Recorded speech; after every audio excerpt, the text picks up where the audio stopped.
आँखों की डिप्थीरिया। आँखों की डिप्थीरिया क्या है और क्या कारण है कि आँखों को इस बीमारी से नुकसान हो सकता है और किन उम्र के लोगों में आँखों की डिप्थीरिया होने का खतरा हो सकता है। तो आज जानते हैं कि आँखों की डिप्थीरिया क्या है। आँखों की डिप्थीरिया या मेम्ब्रेनस कंजक्टिवाइटिस या डिप्थीरिक कंजक्टिवाइटिस कहते हैं, जो कि अधिकांशतः 5 से 15 साल के बच्चों में अधिक हो सकती है। कई प्रकार से अनइम्यूनाइज्ड बच्चों जिनमें टीकाकरण समय से या पूरा नहीं हुआ है, उनमें आँखों की डिप्थीरिया का खतरा हो सकता है। इसके अलावा आँखों में डिप्थीरिया पोषण की कमी यानी विकास के दौरान यदि बच्चों में पोषण की कमी है या किसी भी उम्र में पोषण की कमी भी आँखों में डिप्थीरिया का कारण हो सकती है। तो हमें समझना है कि आँखों की डिप्थीरिया को कैसे आँखों को बचाना है इस बीमारी से। आँखों की बीमारी डिप्थीरिया जो आँखों में परत कंजक्टिवाइटिस की तरह होती है। आँखों में डिप्थीरिया सामान्यतः 5 से 15 साल के बच्चों में जो अधिकांशतः होती है और कई प्रकार से अन्य उम्र के लोग भी इस बीमारी से पीड़ित हो सकते हैं। तो ध्यान रखना है कि ये बीमारी एक बैक्टीरिया कॉर्नी बैक्टीरियम डिप्थीरी से होती है, जो सामान्यतः लक्षण नहीं बनाती, लेकिन कभी-कभी कम पोषण के लोगों में ये बीमारी कुछ टॉक्सिन्स जो कि बैक्टीरिया रिलीज करता है, उसके कारण आँखों में एक प्रकार से एक कंजक्टाइवा लेयर के ऊपर एक परत सी बन जाती है, जिसकी वजह से इसे हम मेम्ब्रेनस कंजक्टिवाइटिस भी कहते हैं, जो कि कई बार गले में डिप्थीरिया के संक्रमण के साथ भी हो सकती है, जिसमें बच्चों में गले का इन्फेक्शन के कारण कई प्रकार से दर्द या सूजन, कान के पास की जो प्री ऑरिकुलर नोड्स होती हैं, गांठ होती हैं, उनमें भी उनका साइज बढ़ सकता है, उनमें दर्द हो सकता है, उसमें सूजन हो सकती है। यानी गले के इन्फेक्शन के साथ भी आँखों में डिप्थीरिया हो सकता है। तो आँखों में डिप्थीरिया होने से एक प्रकार की कंजक्टाइवा पर मेम्ब्रेन फाइब्रिनस मेम्ब्रेन सी बन जाती है, जिसके कारण बच्चों में ये बीमारी हो सकती है। इस बीमारी को, जिसमें कि एक प्रकार की मेम्ब्रेन सी बन जाती है, उसको अगर इसमें लक्षण देखे जाए तो जब भी बच्चे होते हैं उनकी आँखों की चारों तरफ सूजन हो सकती है, कोई भी किसी भी प्रकार का डिस्चार्ज, सफ़ेद डिस्चार्ज या पस भी हो सकता है। अगर इसमें साइन देखें तो जो साइन होते हैं जिससे कि हम पहचानते हैं कि जो इसमें आँखों की डिप्थीरिया है, उसमें बच्चों में छूने पे दर्द हो सकता है या आँखों की जो लिड्स का मूवमेंट है उसमें भी कमी आ सकती है। कई प्रकार से जो मेम्ब्रेन बनती है वो अपने जो है अपने आप पील ऑफ नहीं होती है, लेकिन कई बार ये पील ऑफ हो जाती है। लेकिन जो माइल्ड केस होते हैं यानी जिसमें कम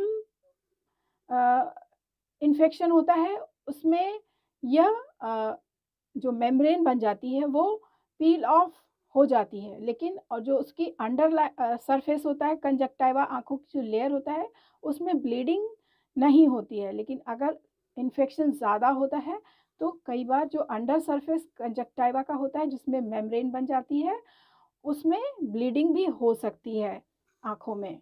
तो इसको पहचानना है, समय से पहचानना है, बच्चों की आँखों को बचाना है। इसके अलावा बच्चों के पोषण का विशेष ध्यान देना है कि किसी भी प्रकार से पोषण की कमी ना हो और इस प्रकार के इन्फेक्शन ना हो।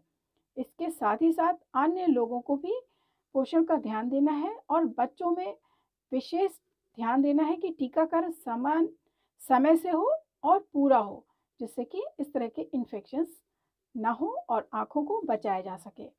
डायग्नोसिस के लिए यानी इसकी अगर डायग्नोसिस करते हैं कि इसमें डिप्थीरिया क्या कंजक्टिवाइटिस है, डिप्थीरियल कंजक्टिवाइटिस या मेम्ब्रेनस कंजक्टिवाइटिस है। तो हम जो कंजक्टाइवा है उसका स्वैब लेके कल्चर कराते हैं, बैक्टीरियल एग्जामिनेशन कराते हैं लैब में, और उससे कंफर्म होता है कि इसमें डिप्थीरिया का इन्फेक्शन है, कॉर्नी बैक्टीरियम डिप्थीरी का इन्फेक्शन है। कई प्रकार से स्यूडो मेम्ब्रेन जो कि डायग्नोसिस को कंफ्यूज कर सकती है। अन्य कुछ और भी बैक्टीरिया होते हैं, स्टेफिलोकोकस, स्ट्रेप्टोकोकस, हीमोफिलस या ई कोलाई के इन्फेक्शन से भी एक प्रकार की मेम्ब्रेन बन जाती है आँखों में, जिसको स्यूडो मेम्ब्रेन कहते हैं, जो कि पूरी तरह से डिप्थीरिया का नहीं, ये डिप्थीरिया का इन्फेक्शन नहीं है, ये बिल्कुल अलग है। लेकिन चूँकि इसमें भी मेम्ब्रेन सी बन जाती है इन बैक्टीरियाज के या इन ऑर्गेनिज्म के इन्फेक्शन से, तो इसमें भी इसको जो कंफ्यूज हो सकते हैं कि ये डिप्थीरियल कंजक्टिवाइटिस है या स्यूडो मेम्ब्रेन कंजक्टिवाइटिस है।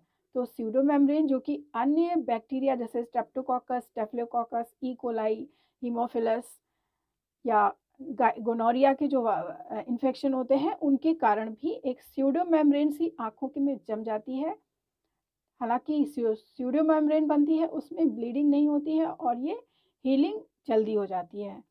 तो ध्यान देना है बच्चों को इस डिप्थीरिया से जुड़ी आँखों की बीमारी में, जिसमें कि ब्लीडिंग भी हो सकती है, पेन हो सकता है, सूजन हो सकता है और इन्फेक्शन कई अन्य बीमारियों के साथ भी हो सकता है। जैसे अगर कभी बच्चों को जिनमें पोषण की विशेष कमी हो या ऐसे लोगों में, तो कई प्रकार से अन्य बीमारियां जैसे मीजल्स या वुपिंग कफ या फीवर होता है, कुछ वायरल डिजीज़ भी होती हैं जिसमें इन्फ्लुएंजा होता है। तो कई ऐसी स्किन के इन्फेक्शंस भी होते हैं जिसमें कि डिप्थीरिया, जो आँखों की डिप्थीरिया है, इसका इन्फेक्शन आसानी से हो सकता है और कॉम्प्लिकेट हो सकता है, यानी बीमारी में आँखों में कोई खराबी आ सकती है। तो किसी भी प्रकार से जो ये आँखों की डिप्थीरिया है या मेम्ब्रेनस कंजक्टिवाइटिस है, इसका कोई कॉम्प्लिकेशन जो कि कॉर्निया, जो हमारे आँखों में कॉर्निया है, उसका अल्सर हो सकता है, या कभी-कभी जो आँखों की जो आँखों की एक पावर होती है उसमें पैरालिसिस भी हो सकता है कॉम्प्लिकेशन में। तो इस आँखों की डिप्थीरिया से बच्चों को भी बचाना है और बड़ों को भी बचाना है। पोषण का विशेष ध्यान रखना है, समय से टीकाकरण कराना है और कोई भी टीका पूरा होना ज़रूरी है, तो ध्यान देना है।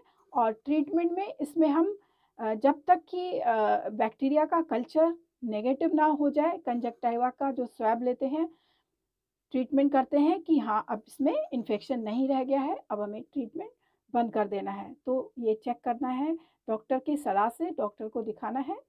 और सबसे जो ज़रूरी है, सबसे इम्पॉर्टेंट है कि इसमें आइसोलेशन करना है पेशेंट की। मान लीजिए एक आँख में हो रहा है तो दूसरी आँख को बचाना है या और लोगों को भी इससे बचाना है, तो आइसोलेशन पेशेंट का ज़रूरी है और आँखों का प्रोटेक्शन भी ज़रूरी है कि ये कहीं से भी फैले ना, और आँखों की इस डिप्थीरिया यानी मेम्ब्रेनस कंजक्टिवाइटिस को आसानी से ठीक किया जा सके। कई प्रकार की होम्योपैथिक मेडिसिन भी होती हैं जो इस मेम्ब्रेनस कंजक्टिवाइटिस को ठीक कर सकती हैं और इसके जो कॉम्प्लिकेशन है उसको दूर कर सकती हैं कि आगे कोई आँखों की कॉम्प्लिकेशन ना हो। तो ध्यान रखना है बच्चों की आँखों को भी और बड़ों की भी आँखों को। आँखों की इस मेम्ब्रेनस डिप्थीरिया जो कंजक्टिवाइटिस है उससे बचना है और स्वस्थ रखना है। सभी को आँखों की इस बीमारी से बचना है और आसानी से स्वस्थ रहने की आदत डालनी है, समय से एक्सपर्ट की सलाह लेनी है। और यदि किसी भी प्रकार से आप हमारे चैनल से अपनी कमेंट्स देकर किसी भी प्रकार से इस बीमारी से कुछ सलाह चाहते हो, तो आप ऑनलाइन कंसल्टेशन लेकर आसानी से आँखों को स्वस्थ रख सकते हैं, बच्चों का ध्यान दे सकते हैं और अपनी बात पूछ सकते हैं। तो धन्यवाद, स्वस्थ रहिए और आँखों को बचाइए। धन्यवाद।